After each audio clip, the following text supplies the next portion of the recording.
நீ நம்ம green light red light செக்மெண்ட்ல இன்னைக்கு எதை கம்பேர் பண்ண போறோம்னா Lay's Pringles. First quantity check பண்ணிடலாம். ஓகே, சொன்ன மாதிரி 80 கிராம் கொடுத்துருக்காங்க. பிரிங்கிள்ஸோட வெயிட் செக் பண்ணிடலாம். நல்லா இருக்குதா யூதத்தி பாத் மாதிரி. ஆனால் இதில் 141 கிராம் கொடுத்துருக்காங்க, பட் 142 வந்திருக்கு.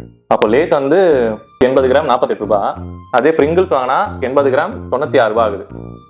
அப்போ குவான்டிட்டியில் லேஸ் தான் வின் பண்ணிச்சு. டேஸ்ட்ல பார்த்துருவோம். நல்லா இருக்கு. நானும் என் லைஃப்ல இப்போ தான் ஃபர்ஸ்ட் டைம் பிரிங்கிள் சாப்பிட்றேன். ஓகே தான், ஆனால் சிப்ஸ் மாதிரி இல்லை. ஓகே, பட் எனக்கு என்னவோ லேஸ் தான் பிடிச்சிருக்கு. குவான்டிட்டி வைஸும் சரி, குவாலிட்டி டேஸ்ட் வைஸும் சரி, லேஸ் தான் வின்னர். லேஸுக்கு கிரீன் லைட் கொடுக்குறோம், பிரிங்கிள்ஸுக்கு ரெட் லைட் கொடுக்குறோம்.